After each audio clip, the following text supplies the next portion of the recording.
दोस्तों, मैं हूं ब्रजेश मौर्य। आपका हमारे YouTube channel yes computer institute में स्वागत है। तो चलिए दोस्तों, आज मैं आपको बताने वाला हूं टेबल मेनू पार्ट 3 के बारे में। इस पार्ट 3 में आज मैं आपको बताऊंगा कि header row repeat across page का कैसे प्रयोग किया जाता है, साथ ही साथ row to break across page का कैसे प्रयोग करते हैं, कन्वर्ट का कैसे प्रयोग किया जाता है और फार्मूला का कैसे प्रयोग करते हैं, शॉर्ट किस तरह से प्रयोग किया जाता है और प्रॉपर्टी का प्रयोग कैसे करते हैं। तो चलिए, सबसे पहले मैं आपको यहाँ पे रो टू ब्रेक अक्रॉस पेजेस के बारे में बता देता हूँ। यदि अगर आप रो टू ब्रेक अक्रॉस पेज का प्रयोग करना चाहते हैं तो इसके लिए सबसे पहले आपको एक टेबल बनाना होगा।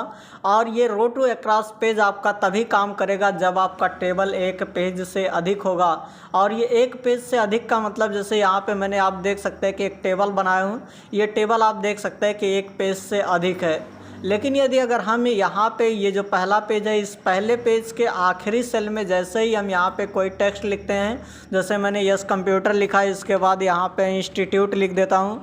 इंस्टीट्यूट लिखने के बाद और भी मान लीजिए कोई शब्द लिख रहा हो, जैसे यहाँ पे मैंने बाय ब्रजेश मौर्य लिख दिया, तो आप यहाँ पे देख सकते हैं कि ये जैसे ही मैं लिखने के बाद ये हमारा आधा जो टेक्स्ट है ये आपके ऊपर वाले पेज पर है और आधा टेक्स्ट आप देख सकते हैं कि दूसरे पेज पे आ चुका है।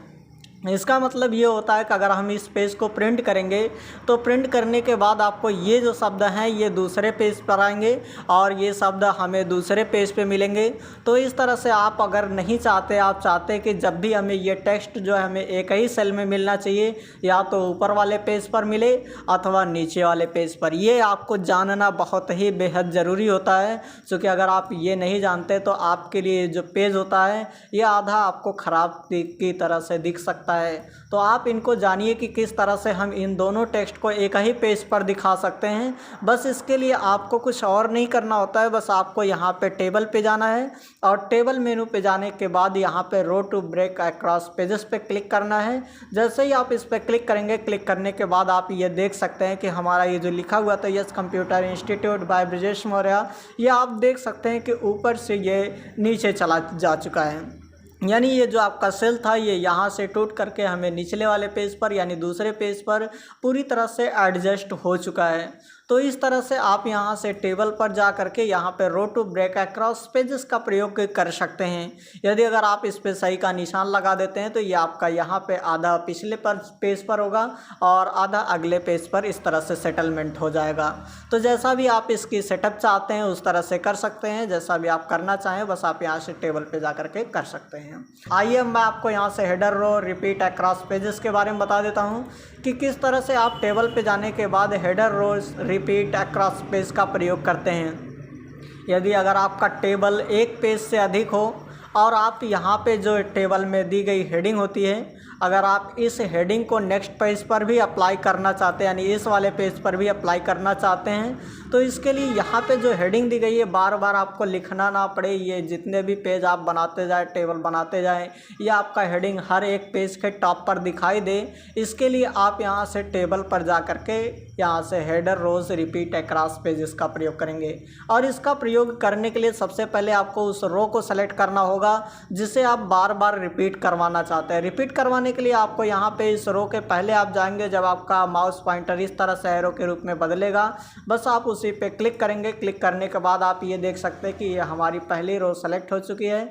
सेलेक्ट होने के बाद आपको टेबल पे जाना है और टेबल पे जाने के बाद आपको यहाँ पे हेडर रोज रिपीट अक्रॉस पेजेस पे क्लिक करना है। जैसे ही आप इस पे क्लिक करेंगे, क्लिक करने के बाद यहाँ पे आप देख सकते हैं कि आपके दूसरे पेज पर भी सेम हेडिंग आपको दिखाई देगी। तो इस तरह से आपका टेबल यदि कितना भी बड़ा हो लेकिन आप हेडिंग को हर एक पेज पर रिपीट करवा सकते हैं। ये रिपीट करवाने के लिए आपको टेबल मेनू पे जा करके हेडर रोज रिपीट अक्रॉस पेजेस का प्रयोग करना होगा। तो इस तरह से आपने समझा कि किस तरह से हम हेडर रोज रिपीट अक्रॉस पेज का प्रयोग करते हैं, रो टू ब्रेक अक्रॉस पेजेस का प्रयोग करते हैं। ये दोनों बहुत ही इंपॉर्टेंट टॉपिक हैं, आप इनको ज़रूर पढ़िए, ज़रूर ध्यान से देखिए। आगे मैं आपको बताने वाला हूँ कन्वर्ट के बारे में। कन्वर्ट का प्रयोग करने के लिए देखिए, ये कन्वर्जन आप दो तरीके से कर सकते हैं, या तो टेक्स्ट को टेबल के रूप में कन्वर्ट कर सकते हैं या तो टेबल को टेक्स्ट के रूप में। तो यहाँ पे पहले मैं आपको टेबल को टेक्स्ट के रूप में कन्वर्ट करके दिखा देता हूँ, क्योंकि यहाँ पे मैं ऑलरेडी मेरा एक टेबल बना हुआ है। यदि अगर हम इस टेबल को टेक्स्ट के रूप में कन्वर्ट करना चाहते हैं तो इसके लिए आपको टेबल पे जाना है। इसके बाद आप यहाँ से कन्वर्ट पे जाएंगे और कन्वर्ट पे जाने के बाद टेबल टू टेक्स्ट पे क्लिक करेंगे। जैसे ही आप टेबल टू टेक्स्ट पे क्लिक करेंगे, टेबल टू टेक्स्ट पे क्लिक करने के बाद यहाँ पे दिया जा रहा है कि सेपरेट टेक्स्ट ऐड, यानी जो आप टेक्स्ट यहाँ पे जैसे देख सकते हैं कि ये पहले वाले कॉलम में सूरज लिखा हुआ है, इसके बाद दूसरे कॉलम में रोल नंबर 1 लिखा हुआ है। आप इन दोनों को आप टेक्स्ट के रूप में तो कन्वर्ट कर लेंगे, लेकिन किस तरह से आप उसे पता करेंगे कि ये दूसरे कॉलम में लिखा हुआ है? क्या आप टैब्स के माध्यम से जानना चाहते हैं, या सेमीकोलंस के माध्यम से, या पैराग्राफ मार्क के माध्यम से, या अदर किसी सिंबल के माध्यम से? आप यहाँ से कोई एक अदर सिंबल भी दे सकते हैं, जैसे एस दे सकते हैं, @ और भी जो भी सिंबल आप देना चाहते हैं ऐसे आप दे सकते हैं। तो यहाँ से मैं टैब पे क्लिक कर रहा हूँ। इसके बाद जैसे ही मैंने ओके किया, ओके करने के बाद आप ये देख सकते हैं कि जो हमारा टेबल था वो पूरी तरह से टेक्स्ट के रूप में कन्वर्ट हो चुका है। और यहाँ पे आपको दिखाई भी दे रहा है कि ये हमारा पहला यहाँ से कॉलम है, और फिर ये दूसरा कॉलम, इसी तरह से तीसरा कॉलम, और फिर चौथा कॉलम, यानी कि जो भी आपका है यहाँ पे देख सकते हैं कि ये बीच में टैब का प्रयोग किया गया है। ये बीच में टैब का प्रयोग करके दूसरा टेक्स्ट लिखा गया है। तो आइए मैं आपको यहाँ से, अब आपने देखा कि किस तरह से हम टेबल पे जा करके टेबल को हमने टेक्स्ट के रूप में कन्वर्ट किया। अब मैं आपको बताने वाला हूँ कि किस तरह से आप किसी टेक्स्ट को टेबल के रूप में कैसे कन्वर्ट करते हैं। तो इसके लिए मैं इसको यहाँ से डिलीट कर देता हूँ। जितना भी मेरा टेक्स्ट लिखा हुआ है इन सभी को मैं डिलीट कर देता हूँ। और डिलीट करने के बाद अब मैं आपको बताने वाला हूँ किस तरह से आप टेक्स्ट को टेबल के रूप में कन्वर्ट करेंगे। जैसे यहाँ पे मैंने लिख लिया, नेम लिखा। नेम लिखने के बाद आप अपने कीबोर्ड में टैब की का प्रयोग करेंगे। जैसे ही टाइप करेंगे आप अगले टैब पे जा सकते हैं, यानी अगले कॉलम में पहुंच चुके हैं। इसके बाद और कुछ भी लिखना चाहते हैं, जैसे मान लीजिए कि मैं क्लास लिखना चाहता हूं, तो यहाँ से क्लास लिखूंगा, फिर टैब की का आप प्रयोग करेंगे। इसी तरह से आप यहाँ से रोल नंबर लिख लेंगे, फिर इसके बाद फिर से टैब की का प्रयोग करेंगे। इसके बाद यहाँ पे मान लीजिए हम हिंदी का नंबर चाहते हैं, तो यहाँ से आप हिंदी पे लिखेंगे। इसके बाद फिर अगर आपको निचला रो लिखना है तो इसके लिए आप एंटर की का प्रयोग करेंगे। जैसे यहाँ पे मान लीजिए कि हम नेम में देना चाहते हैं मोहन का नाम, तो यहाँ से नाम के सामने मैंने मोहन दिया, फिर इसके बाद टाइप किया। क्लास आप जो देना चाहते हैं क्लास देंगे, फिर से टाइप की का प्रयोग करेंगे। रोल नंबर देंगे, फिर टाइप की का प्रयोग करेंगे। हिंदी में इन्होंने कितना नंबर पाया इसको लिखेंगे, फिर से आप एंटर कर देंगे। एंटर करने के बाद फिर से किसी का नाम लिखेंगे, जैसे यहाँ से मैं सुरेश लिख देता हूँ। इसके बाद टाइप करेंगे, यहाँ पे आप क्लास लिखेंगे, टाइप करेंगे, रोल नंबर लिखेंगे, हिंदी में इन्होंने कितना नंबर पाया इसको लिखेंगे। इस तरह से लिखने के बाद आपको इसे सेलेक्ट करना है, और सेलेक्ट करने के बाद आपको टेबल मेनू पे जाना है। टेबल मेनू पे जाने के बाद आपको कन्वर्ट पे जाना है। कन्वर्ट पे जाने के बाद आप इसे टेक्स्ट टू टेबल पे क्लिक करेंगे। जैसे ही आप इसको टेक्स्ट टू टेबल पे क्लिक करेंगे, यह पूछ रहा है कि आपने कौन सा सेपरेटर यूज़ किया है। तो मैंने यहाँ पे टैब्स का यूज़ किया है, तो मैं टैब्स पे क्लिक करूँगा। यदि अगर हम सेमीकोलन का यूज़ करते अथवा पैराग्राफ मार्क का अथवा अदर किसी सिंबल का यूज़ करते तो यहाँ पे क्लिक कर लेते। यहाँ पे दिया जा रहा है कि equal width for all columns. All columns जितने भी आप कॉलम बनाएंगे उनकी जो विड्थ होगी उसको इक्वल रखना चाहते हैं, इस पर आप क्लिक कर सकते हैं। यदि अगर आप हेडिंग भी बनाना चाहते हैं, जैसे name, class, roll number, Hindi, ये सब हेडिंग है, अगर आप इसको चाहते हैं तो आप यहाँ से क्लिक कर सकते हैं। और फिर रिपीट हेडिंग, यानी अगले पेज पर ये हेडिंग जो है वो रिपीट करे, ऐसा अगर चाहते हैं तो इस पर भी टिक रखेंगे। द फर्स्ट, इसके बाद आप पहला ही केवल रो को रिपीट करवाना चाहते हैं, इस वजह से इस पर आप क्लिक करेंगे। अपने टेबल को तोड़ना नहीं चाहते तो इस पर क्लिक करेंगे। ऑटो फॉर्मेट का भी आप इस्तेमाल कर सकते हैं। ऑटो फॉर्मेट पे जा करके यहाँ से जैसी भी फॉर्मेटिंग देनी होगी आप इसका भी इस्तेमाल कर सकते हैं। इसके बाद जैसा भी आपको फॉर्मेट चाहिए आप इस पर क्लिक करिए, और क्लिक करने के बाद आप यहाँ से ओके पे क्लिक कर दीजिए। इसके बाद फिर से आप यहाँ से ओके पे क्लिक कर दीजिए। जैसे ही आप ओके पे क्लिक करेंगे, ओके पे क्लिक करने के बाद आप ये देख सकते हैं कि हमने किस तरह से टेक्स्ट को एक टेबल के रूप में कन्वर्ट कर दिया। तो चलिए दोस्तों, अब आपको हम यहाँ से टेबल मेनू से फार्मूला के बारे में बता देते हैं, किस तरह से आप फार्मूला का प्रयोग करेंगे। फार्मूला का प्रयोग करने के लिए आपको जिन भी नंबर को जोड़ना है या काउंट करना है, जैसा भी आपको कार्य करना है, आपको सबसे पहले कुछ नंबर से लिख लेने होंगे। इसके बाद आपको जहाँ भी इसे जोड़ना चाहते हैं वहाँ पे आपको क्लिक करना है, और क्लिक करने के बाद आपको टेबल मेनू पे जाना है। टेबल मेनू पे जाने के बाद आप यहाँ से फार्मूला पे क्लिक करेंगे, अथवा इसका शॉर्टकट की F2 का प्रयोग करेंगे।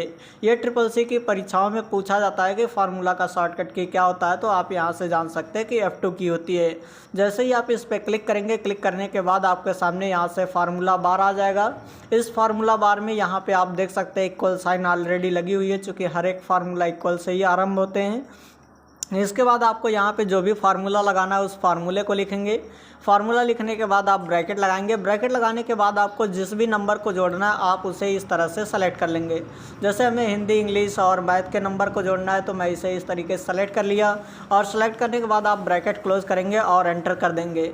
जैसे ही एंटर करेंगे, एंटर करने के बाद यहाँ पर आप देख सकते हैं कि ये तीनों हिंदी, इंग्लिश, मैथ यानी मोहन के तीनों नंबरों को यहाँ पर जोड़ करके टोटल दिखाया गया है। तो इस तरह से जिस भी नंबर को आपको टोटल करना है बस सिंपल है, आपको उस पर क्लिक करना है। क्लिक करने के बाद या तो आप F2 की प्रेस कर दीजिए, जैसे मैं इस टाइम F2 की प्रेस कर रहा हूँ। मैंने यहाँ से F2 की प्रेस किया। F2 प्रेस करने के बाद यहाँ पे आपके सामने फार्मूला बार ओपन हो जाएगा। आप यहाँ से किस कॉलम में है ये भी आपको दिखाया जा रहा है। जैसे आप E3 में हैं तो यहाँ पे इस पर क्लिक करके इसके बाद यहाँ पे इक्वल का साइन ऑलरेडी लगा हुआ है। इसके बाद आपको यहाँ पे सम लिखना है। सम लिखने के बाद ब्रैकेट लगाना है। इसके बाद कितना आप जोड़ना चाहते हैं आपको इसे सेलेक्ट करना होगा, और सेलेक्ट करने के बाद ब्रैकेट को क्लोज करेंगे। ब्रैकेट को क्लोज करने के बाद एंटर कर देंगे। यदि अगर आप इस फार्मूला को एक्सेप्ट करना चाहते हैं तो आप यहाँ से सही पे अप्लाई पे क्लिक कर सकते हैं। अगर आपको ये फार्मूला गलत लग रहा है तो आप यहाँ से गलत पे भी क्लिक कर सकते हैं, जिससे ये जो आप फार्मूला लगा रहे हैं ये कैंसिल हो जाएगा। तो मैं यहाँ से इसको एक्सेप्ट पे भी क्लिक कर देता हूँ, अथवा आप एंटर भी प्रेस कर सकते हैं। जैसे ही आप एंटर प्रेस करेंगे आप यहाँ पर देख सकते हैं कि ये टोटल का फार्मूला लग चुका है। तो चलिए दोस्तों, अब मैं आपको यहाँ से टेबल मेनू पे जा कर के सॉर्ट के बारे में बता देता हूँ, किस तरह से आप सॉर्ट का प्रयोग करते हैं। सॉर्ट का प्रयोग करने के लिए आपको यदि चाहे तो नाम पे भी इसको सॉर्ट कर सकते हैं, अथवा आप यहाँ से नंबर पे भी इसको सॉर्ट कर सकते हैं। सॉर्ट करने का मतलब ये होता है कि ए नाम वाले ऊपर आ जाएंगे, बी सी डी ऐसे जेड तक चला जाएगा, अथवा जेड टू ए भी सॉर्ट कर सकते हैं। नंबर को आप चाहे तो स्मॉलेस्ट टू लार्जेस्ट भी कर सकते हैं, अथवा लार्जेस्ट टू स्मॉलेस्ट भी कर सकते हैं। तो चलिए मैं नाम को सॉर्ट करके दिखाता हूँ। इसको सॉर्ट करने के लिए आप इसे सेलेक्ट करेंगे। सेलेक्ट करने के बाद आप यहाँ पे जाएंगे टेबल मेनू पे। टेबल मेनू पे जाने के बाद आप सॉर्ट पे क्लिक करेंगे। सॉर्ट पे क्लिक करने के बाद यहाँ पे आप की1 पे क्लिक करेंगे यदि अगर आपको एक कॉलम सॉर्ट करना है तो। अगर आपको 2 कॉलम करने होंगे तो आप की2 पे भी क्लिक कर सकते हैं। इसी तरह से 3 कॉलम करने होंगे तो आप यहाँ से की3 पे भी सॉर्ट कर सकते हैं। यहाँ पे डायरेक्शन दिया गया किस डायरेक्शन से आप उसे सॉर्ट करना चाहते हैं, यानी कॉलम वाइज चाहते हैं अथवा रो वाइज। तो हमें यहाँ पे रो वाइज सॉर्ट करना है, इस वजह से रो पे टिक लगा हुआ है। यहाँ पे ऑलरेडी वो टिक लगा भी रहेगा अगर आप इस तरह से सिलेक्शन करके आते हैं तो। इसके बाद किस कॉलम को आप किस कॉलम को आप सॉर्ट करना चाहते हैं उससे यहाँ पे लिखेंगे। जैसे हम कॉलम नंबर 1 को सॉर्ट करना चाहते हैं तो इस पर लिख देंगे। इसके बाद की टाइप किस तरह से आप इसको सॉर्ट करना चाहते हैं, न्यूमेरिक चाहते हैं अथवा अल्फ़ा न्यूमेरिक। तो ये हमारा नंबर नहीं है, इस वजह से हम न्यूमेरिक नहीं लेंगे, यहाँ पे अल्फ़ा न्यूमेरिक लेंगे। इसके बाद आप इसे किस ऑर्डर में सॉर्ट करना चाहते हैं, असेंडिंग ऑर्डर अथवा डिसेंडिंग। तो हम इसे असेंडिंग ऑर्डर यानी बढ़ते हुए क्रम में ए से जेड की तरफ सॉर्ट करना चाहते हैं। इसके लिए इस पर क्लिक करेंगे। इसके बाद आप यहाँ से ओके पे क्लिक कर देंगे। जैसे ही आप ओके पे क्लिक करेंगे, ओके पे क्लिक करने के बाद आप ये देख सकते हैं कि हमारा जो सॉर्ट हुआ है नाम, इसमें देख सकते हैं कि पहले ABCD पढ़ेंगे तो सबसे पहले F आएगा, यानी F नाम वाला व्यक्ति। इसी तरह से उसके बाद M आएगा, उसके बाद R आएगा, उसके बाद S आएगा। S नाम से आप देख सकते हैं कि यहाँ पे 2 व्यक्ति हैं, जिसमें सविता सबसे ऊपर है और सुरेश नीचे हैं। इसका ऊपर नीचे होने का कारण ये है कि पहला कैरेक्टर तो आपका समान है, लेकिन दूसरे कैरेक्टर को आप देख सकते हैं कि A सबसे आगे आएगा, इसके बाद U आएगा। तो इस तरह से आप इसको सॉर्ट कर सकते हैं। यदि अगर आपको किसी नंबर को सॉर्ट करना है, जैसे हमें हिंदी के नंबर को सॉर्ट करना है, तो इसे आप सेलेक्ट करेंगे और सेलेक्ट करने के बाद आपको टेबल पे जाना है। टेबल पे जाने के बाद आपको सॉर्ट पे जाना है। सॉर्ट पे जाने के बाद हमें किस कॉलम को सॉर्ट करना है, पहला नहीं दूसरा कॉलम सॉर्ट करना है। तो आप यहाँ से 2 लिखेंगे। इसके बाद किस तरह से आप चाहते हैं, जैसे मैं न्यूमेरिक चाहता हूँ, न्यूमेरिकल सॉर्ट करना, तो यहाँ पे न्यूमेरिक पे क्लिक करेंगे। किस ऑर्डर में चाहते हैं, असेंडिंग कर देंगे तो ये बढ़ते हुए क्रम में दिखाई देगा, और डिसेंडिंग कर देंगे तो ये घटते हुए क्रम में दिखाई देगा, बढ़ते हुए घटते हुए क्रम में। तो इस तरह से मैं असेंडिंग पे क्लिक कर देता हूँ, जिससे ये बढ़ते हुए क्रम में हमें दिखाई दे। इसके बाद जैसे ही यहाँ से ओके करेंगे, ओके पे क्लिक करने के बाद आप ये देख सकते हैं कि सबसे छोटा 10 होता है, इसके बाद 25, इसके बाद 63, इसके बाद 68। इस तरह से ये बढ़ते हुए क्रम में हमें दिखाई दे रहा है। तो आप यहाँ से टेबल पे जा करके इस तरह से कन्वर्ट, फार्मूला, सॉर्ट का प्रयोग कर सकते हैं।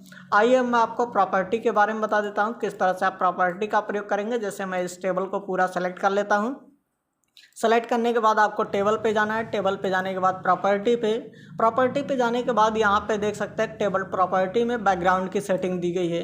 जैसे यदि अगर आप इस टेबल के बैकग्राउंड की सेटिंग करना चाहते हैं, या सेल की सेटिंग करना चाहते हैं, रो की सेटिंग या टेबल, आप किस में बैकग्राउंड देना चाहते हैं। अगर किसी सेल में देना चाहते हैं तो आप यहाँ सेल सेलेक्ट करेंगे, रो पे क्लिक कर देंगे तो आप किसी रो में बैकग्राउंड देना चाहते हैं आप उसे सेलेक्ट करके यहाँ से रो कर सकते हैं। अगर आप पूरे टेबल की सेटिंग करना चाहते हैं, पूरे टेबल में बैकग्राउंड लगाना चाहते हैं तो आप यहाँ से टेबल चुनेंगे। इसके बाद बैकग्राउंड में यदि नन रहेगा तो कोई भी कलर वगैरह कुछ भी बैकग्राउंड नहीं रहेगा। इसी तरह से आप किसी प्रकार के कलर को भी इसके बैकग्राउंड में लगा सकते हैं। आप चाहे तो बिटमैप का भी प्रयोग कर सकते हैं। इसे बिटमैप पे जा करके जैसा भी आपको बिटमैप लगाना होगा आप इनका भी प्रयोग कर सकते हैं। इन सभी की फॉर्मेटिंग के लिए मैंने आपको पिछली वीडियो में बताया था पूरी अच्छे तरीके से, आप वहां से भी जा करके इसकी फॉर्मेटिंग सीख सकते हैं। इसी तरह से आप बॉर्डर का भी प्रयोग कर सकते हैं। यदि अगर आप अपने टेबल में बॉर्डर लगाना चाहते हैं तो आप यहाँ से बॉर्डर चुनेंगे। बॉर्डर चुनने के बाद बॉर्डर की स्टाइल कैसी आप चाहते हैं, यहाँ से बॉर्डर की स्टाइल लेंगे, बॉर्डर का कलर लेंगे, किस तरह से आप बॉर्डर का कलर देना चाहते हैं, कितना विड्थ रखना चाहते हैं। इसी के साथ साथ आप चाहे तो शैडो पॉइंट भी लगा सकते हैं। शैडो देने के बाद शैडो का कौन सा कलर रखना चाहते हैं इसको भी सेट किया जा सकता है, और साथ ही साथ इसके डिस्टेंस को भी आप सेट कर सकते हैं। ऐसे ही आप यदि अगर कॉलम की विड्थ बढ़ाना चाहते हैं या कम करना चाहते हैं तो आप इसे भी सेटअप कर सकते हैं। इसी तरह से आप टेक्स्ट फ्लो का सेटिंग करेंगे। इसी तरह से आप टेबल पे जा करके जैसे टेबल का क्या नाम रखना चाहते हैं, कैसे अलाइनमेंट रखना चाहते हैं, इनको आप सेटअप करेंगे।